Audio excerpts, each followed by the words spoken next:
Most bankers aren't ready to help you until after their third cup of coffee.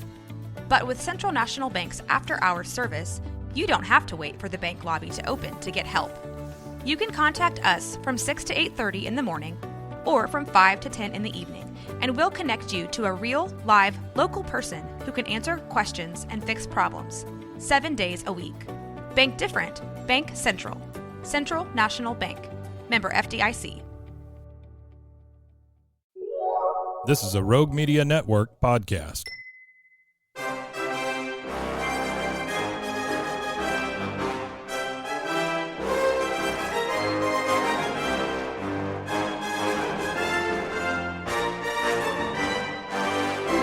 I am Professor Knowledge. Welcome to my classroom. Facts provided by historyfacts.com. Subscribe to their newsletter to receive daily history facts in your email. Here is today's useless history.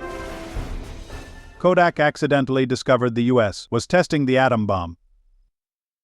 When the United States government detonated the first atomic bomb, nicknamed Gadget, near Los Alamos, New Mexico on July 16, 1945, they did it in secret, or as secretly as you can test something that creates an explosion reaching 40,000 feet into the air. It was known as the Trinity Test, but as far as the public knew, an Air Force weapons stash had accidentally exploded. Soon after, Kodak started getting complaints that its X-ray film was unusable due to mysterious exposed black spots, called fogging. And one research scientist's quest to find the source of the problem led him to make a startling discovery. Kodak had already taken great pains to protect its highly sensitive X-ray film from radioactivity.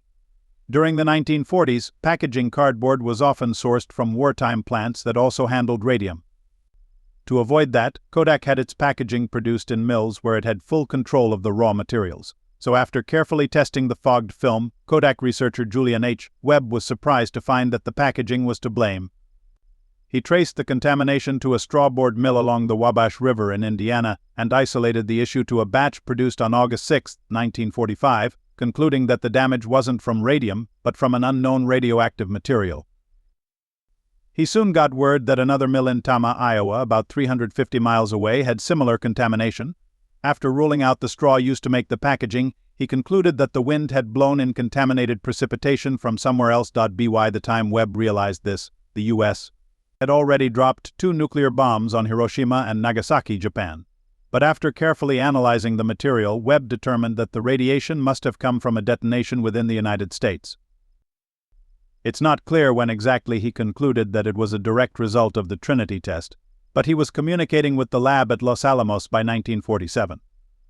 The general public learned that the Trinity Test occurred after the bombings of Hiroshima and Nagasaki in August 1945. When Webb published his report in 1949, he made the connection clear. The most likely explanation of the source of this radioactive contaminant appears to be that it consisted of wind-borne radioactive fission products derived from the atom bomb detonation in New Mexico on July 16, 1945. Kodak got a heads-up on future nuclear testing. The United States moved its nuclear testing to the Nevada Proving Ground in 1951, and it continued to affect Kodak's products. When the first Nevada bomb detonated on January 27, 1951, a Geiger counter at Kodak's headquarters all the way in Rochester, New York, clocked radiation levels at more than 25 times above normal. Kodak threatened to sue the Atomic Energy Commission, claiming a considerable amount of damage to its products. In response, the U.S.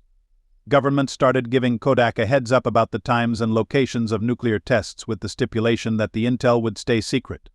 The United States continued to test atomic weapons until 1992. Thank you for joining me in my classroom today. As always, you can find more useless history at roguemedianetwork.com or anywhere you get your podcasts.